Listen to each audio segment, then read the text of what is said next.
Ask people where their tax money goes and you'll hear the same guesses: foreign aid, welfare, politicians' salaries. The real answer looks almost nothing like that.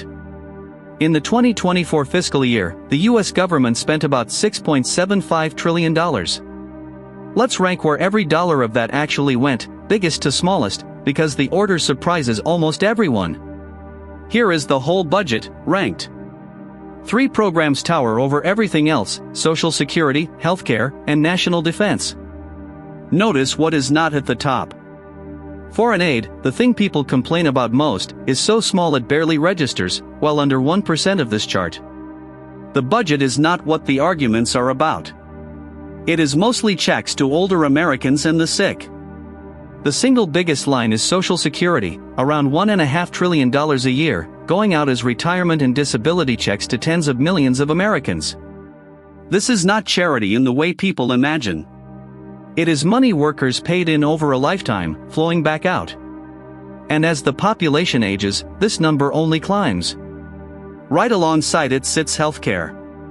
Add Medicare for older Americans and Medicaid for lower-income families together, and the government spends roughly $1.5 trillion a year on health, rivaling Social Security itself. 2 categories, retirement and health, already eat up almost half of everything the federal government spends before you reach anything else. Now here is the line that should stop you. Net interest, the cost of simply paying interest on the national debt, hit about $880 billion in 2024. That is not building anything. It is not a road, a soldier, or a hospital. It is the rent on money already borrowed and spent, and it just quietly passed the entire military budget. Put interest and defense side by side and the moment is historic.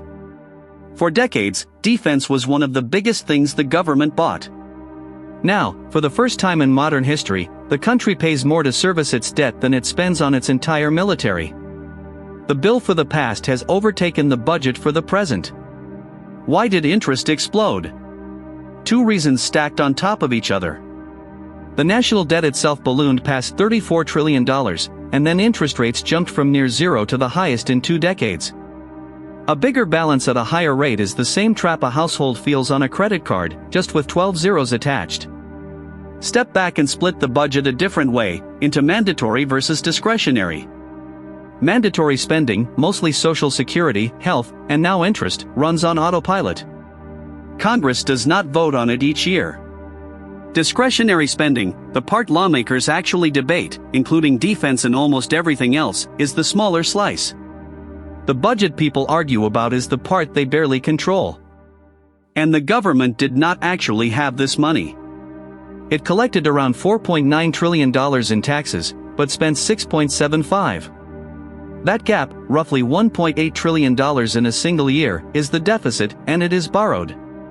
Every year it happens, the debt grows, and next year's interest line grows with it. This is the quiet doom loop. A deficit adds to the debt. A bigger debt means bigger interest. Bigger interest makes the deficit worse.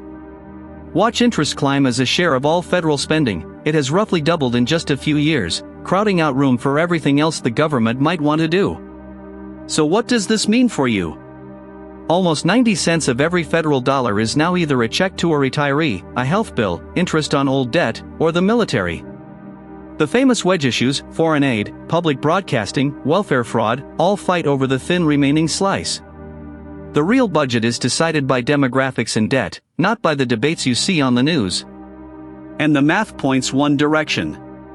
As more people retire and the debt keeps growing, Social Security, health, and interest are all projected to rise, while the slice for everything else gets squeezed.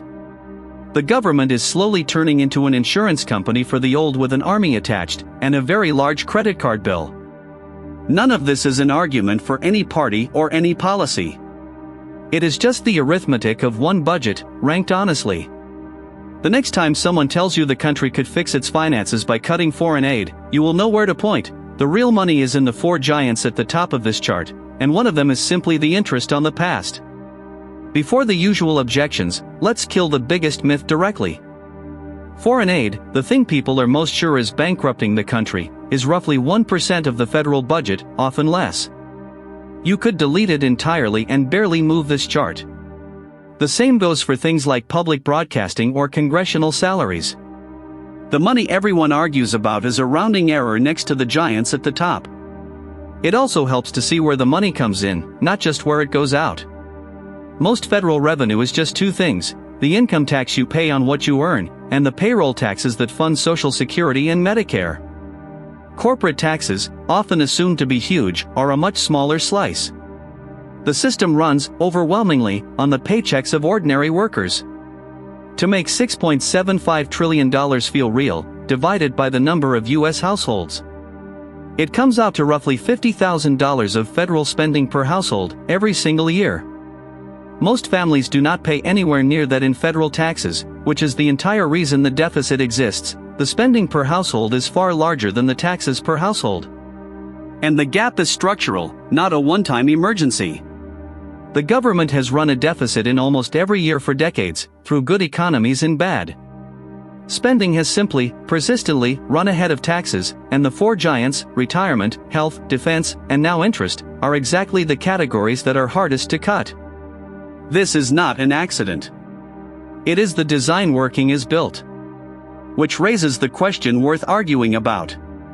If interest is already beating the military and still climbing, what should give? Higher taxes, slower spending, or simply more debt and more interest?